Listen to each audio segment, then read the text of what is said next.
Hi friends, நான் என் மாடி தோட்ட செடிகள்லாம் இது தாங்க இயற்கை உரம் தாங்க கொடுக்குறது.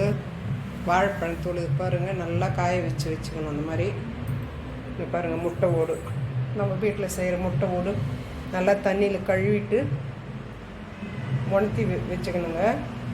அதுக்கப்புறம் வெந்தயம், கடுகு இதெல்லாம் சேர்த்து அரைச்சி ஒரு டைம் கொடுப்பேன். இன்னொரு டைம் புண்ணாக்கு கொடுப்பேன்.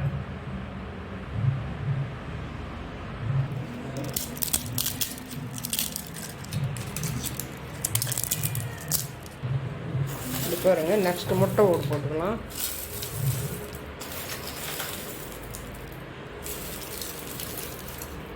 இது பாருங்க, இந்த மாதிரி நல்லா பொடி பண்ணிட்டு ஒரு பாத்திரத்தில் கொட்டிக்கணும்.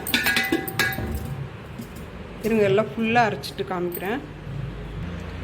இந்த பாருங்கள், வெந்தயம், கடுகு, முட்டை ஓடு, வாழைப்பழம் தோலெல்லாம் அரைச்சி கலக்கி வச்சு நெக்ஸ்ட்டு செடிக்கு போட வேண்டியது தான். அடுத்தது கொஞ்சமாக டீ தூள் போடணும். ஹை ஃப்ரெண்ட்ஸ், இங்கே பாருங்கள், எல்லாம் கலந்தாச்சு. டீ தூள், முட்டை ஓடு, வாழைப்பழம் தோல் எல்லாம் அரைச்சிது செடிங்களுக்கு போடலாம். நம்ம மண்ணெல்லாம் ஃபஸ்ட்டே கிளறி விட்டுட்டோங்க. ஒரு செடிக்காக போட்டுன்னு வரலாம்.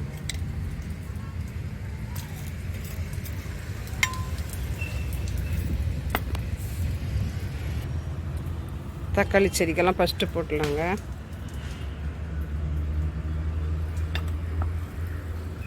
நம்ம வேஸ்ட்டாக போகிற வாழைப்பழம், நம்ம வீட்டுக்கு வாங்கின்னு வர முட்டை ஓடு இதெல்லாமே நம்ம செடிங்களுக்கு உரமாக கொடுக்கலாங்க.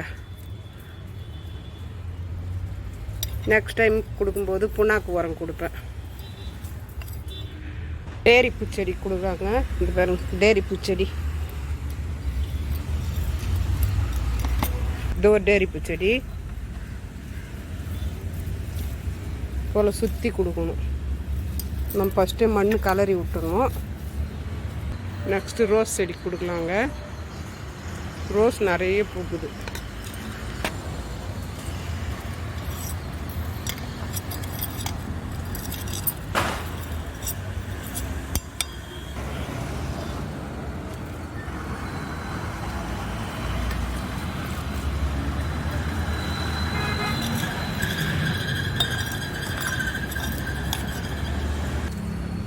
நெக்ஸ்ட்டு சாத்துக்குடி செடி கொடுக்கலாங்க. சாத்துக்குடியெல்லாம் பறிக்கணும். முன்ன கொஞ்சம் பறிச்சிட்டேன்.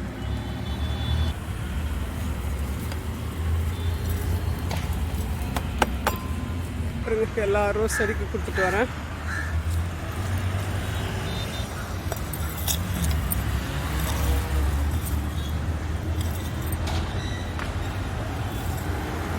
இது ஒரு சாத்துக்குடி செடி இருக்கு பாருங்க, அங்கே ஒரு காய் இருக்குது. இப்போ அதுக்கு தரலாம். இதுக்கெல்லாம் மூடாக்கு போட்டு வச்சுருக்கேன்.